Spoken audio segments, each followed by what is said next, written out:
call to order the Anchorage Assembly for a special meeting here December 20th at 4 p.m.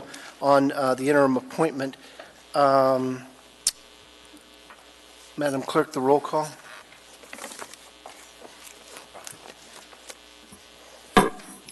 Ms. Borowski? Here. Mr. Weddleton? Here. Mr. Dunbar? Here. Ms. Quinn Davidson? Here. Ms. LaFrance? Here. Mr. Croft? Here. Mr. Rivera? Present. Mr. Trainee? Here. Mr. Peterson? Present. Mr. Constant? Mr. Dyson? Here. Chair Croft, you have a quorum. Thank you, Madam Clerk. Ms. Borowski will lead us in the pledge.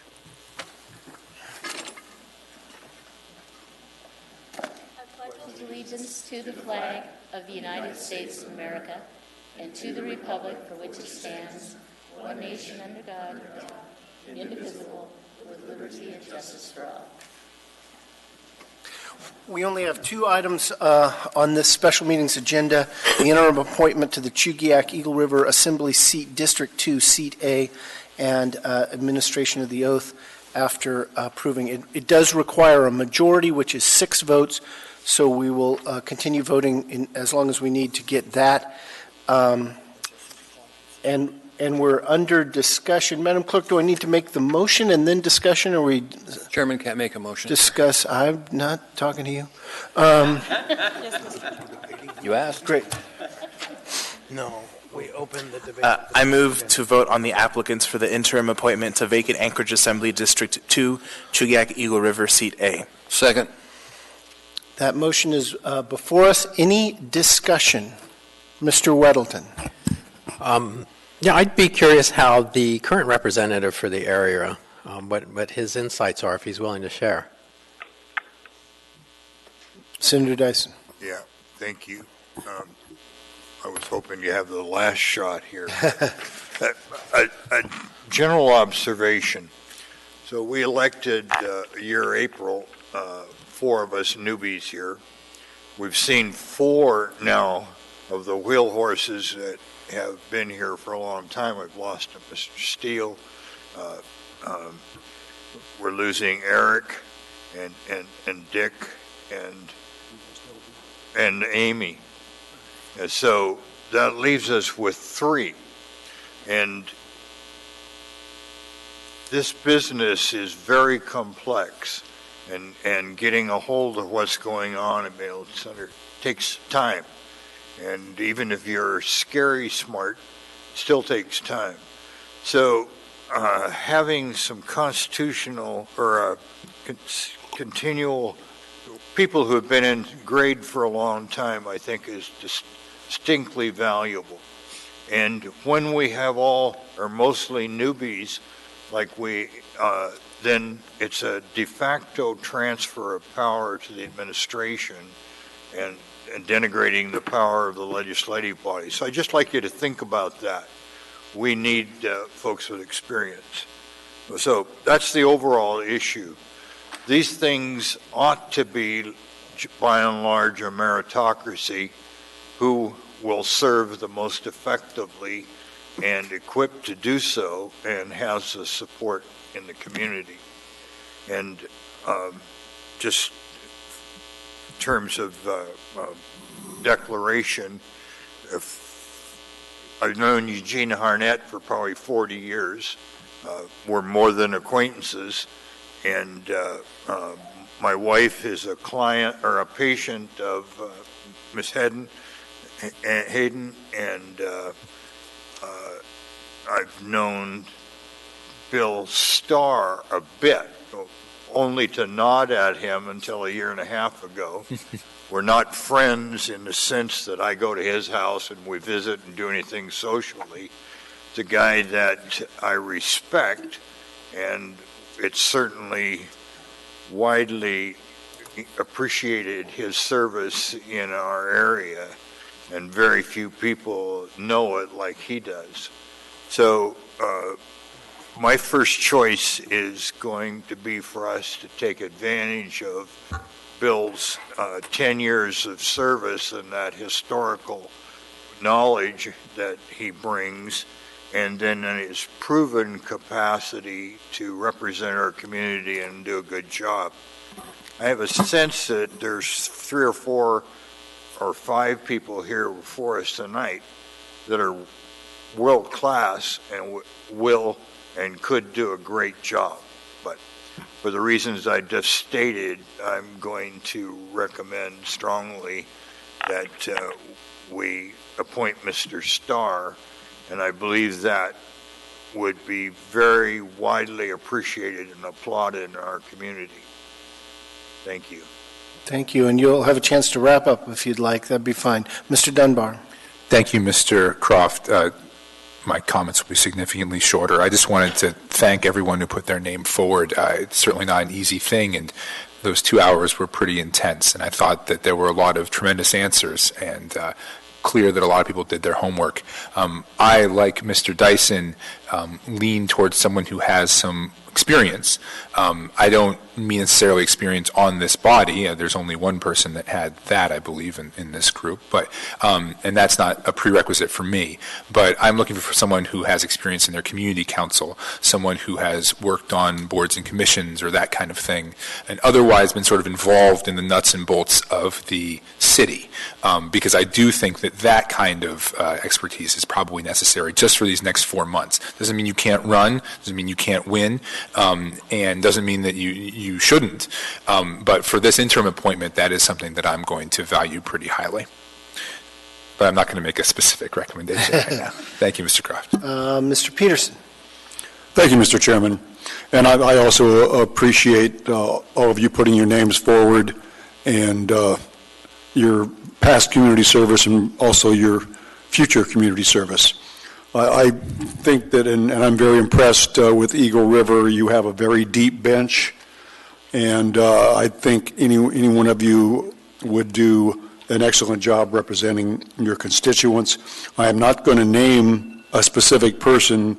That we do have a secret ballot process, don't we? And but I do think it is important that the person that is appointed is not running for the seat in April. So that was a criteria that I was looking at. Thank you, Mr. Chairman. Thank you. Mr. Trainee? Thank you, Mr. Chairman. I'll be supporting Mr. Dyson's point of view on this issue. I've been on the Assembly for a while. Some say too long. Probably you, but we'll start without another campaign, another time. It takes a long time for people to understand how the system works. I've seen new people come in here, 6 months later, they're still trying to figure out where the doors are. They have no idea. Bill Starr has been on this body. I've served with him. Sometimes we've worked together. Sometimes we've worked opposite each other. Another issue comes up, we work together on it. He's got the ability to not bound himself up in how you vote on the last issue, but look forward to where the next issue is going. He can represent that area. Eagle River Chugach's unique. They're their own subculture. And I know the people that make up that area. Well, that's true, but some of them don't know they're going to represent Muldoon. Nonetheless, it's important that we pick somebody that represents the bulk of the people coming out of that area. I think Bill Starr has got that ability, and I intend to support him through every ballot we've got with his name on it. Thank you, Mr. Chairman. I don't have anyone else in the queue. Is there any other discussion on this appointment? Or are you really ready to cast our first ballot? If you are, I promised, Mr. Dyson, if there's anything else you wanted to say. No. Okay, then. So, Madam Clerk, go ahead, Mr. Vice Chair. I move to call for the previous question. Any objection? It's moved. I think it does need a second. Second. Then the question is before us, and you can vote ballot number 1. Of many. I think she's got a number.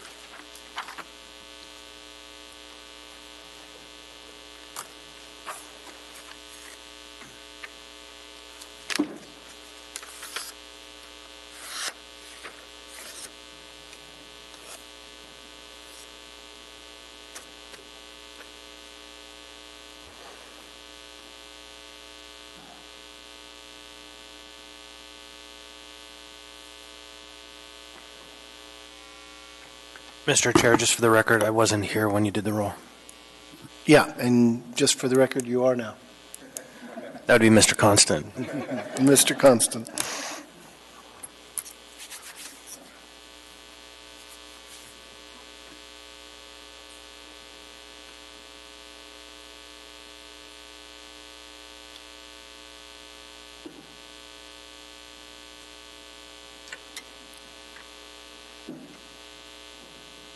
Mr. Chair, Yeah, Mr. Dyson. I should have mentioned my earlier statements that it's always been my goal in political campaigns to end up being better friends with my opponent, and that happened with my race with Gretchen.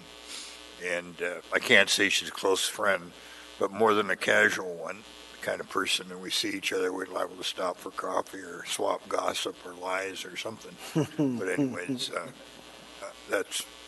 we have a, from my perspective, delightful relationship, which hasn't prejudiced my vote.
The Assembly has appointed Gretchen Wilmhoff as your new Assembly member.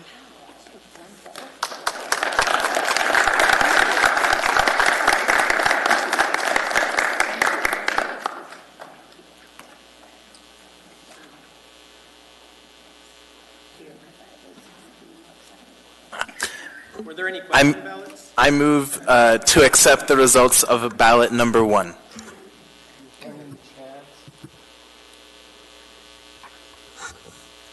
There's been a motion Second.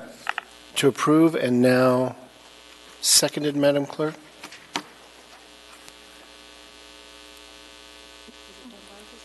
I heard Dunbar. Did you second? I seconded. I also have Mr. Oh, good. Mr. Rivera and Mr. Dunbar. I can second things now. So this is the motion to accept that vote.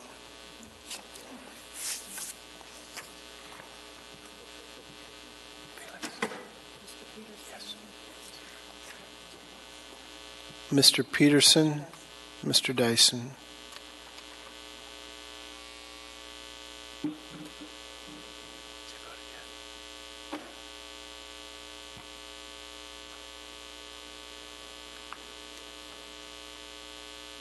Mr. Dyson, this is the vote to accept that ballot.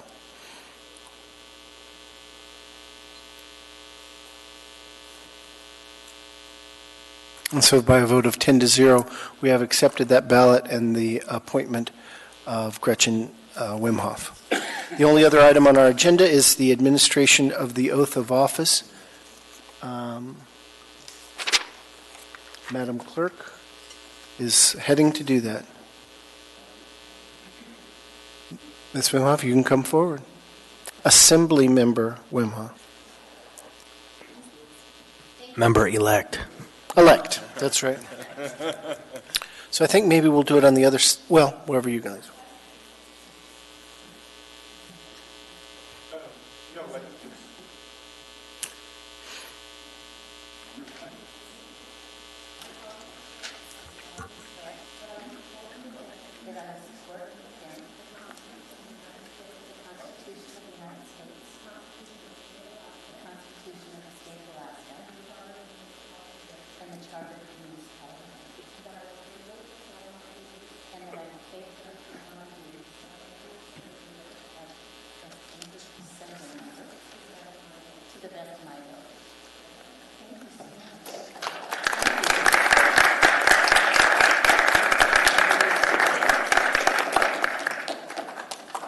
Condolences.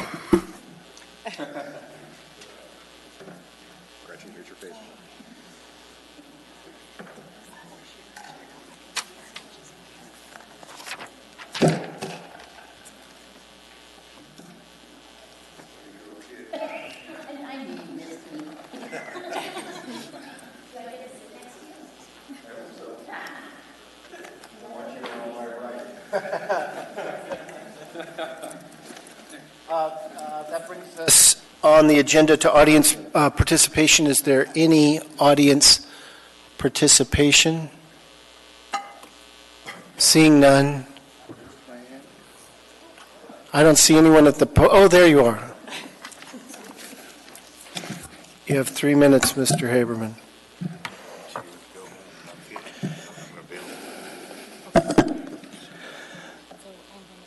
My name is Eugene Carl Haberman. I live in the Madison Valley. I follow the public process. If the public process is done appropriately, the decision made by the governing body is more likely in the public interest. Now, as I expressed to you before over the years, some of you weren't at the assembly at the time, but others were, that the most important decision the governing body has to make is the certification of election. Sure. Coming along that comes with respect to an appointment of an assembly member to replace another one. By the way, congratulations to the new elected. But the key is also in that process, you need to connect with the people appropriately. And what's happened here, another example, is you make decisions without hearing from the people. And when I say that, the meeting that happened at the 2 o'clock and the meeting happened at the 4 o'clock meeting, you allowed no public participation before you made your decision. And you heard no public comment. You made your decisions in such a fast manner, with all due respect. To give an example, the resignation submitted by Amy Dabowski was December 3rd. December 4th, you laid on the table a resolution which was no chance for the public to speak on, and you voted for it in the beginning part of the 5 o'clock meeting. And fait accompli. But if you expect the public to be more comfortable with your decisions and more supportive, you need to appropriately connect with the people. And that by complying with the open meetings laws and complying with a reasonable opportunity for the public to be heard, and that's a separate state law. So I welcome the newly appointed member here. And I remind you also, none of you represent the district that you appointed the member. So you're doing out without the people that you're representing. You represent a different constituency, and that's also important. So I'll leave with those comments, but I would, and I know there has been a wind of change in being more in my direction than over the years, and it was significant Tuesday night, meaning that you're not going against my wishes, you're more likely going toward my wishes, encouraging the public to be connected. So I do appreciate that change of wind in that direction, but unfortunately, this meeting and what happened today was not in the right direction. Thank you very much. Mr. Haberman, okay, thank you very much. Mr. Constant, you're in the queue? Yeah, I just wanted to note that whenever somebody says with all due respect, I always think, Something's coming. yeah, like, did they really have any respect? Thank you. For the members, we have noticed the debate on the alcohol tax. We closed public testimony, but we've noticed that for 6 o'clock, and people may very well have relied on that, so we'll keep that. We'll come back at 6. There is food available as of 5:30, yeah?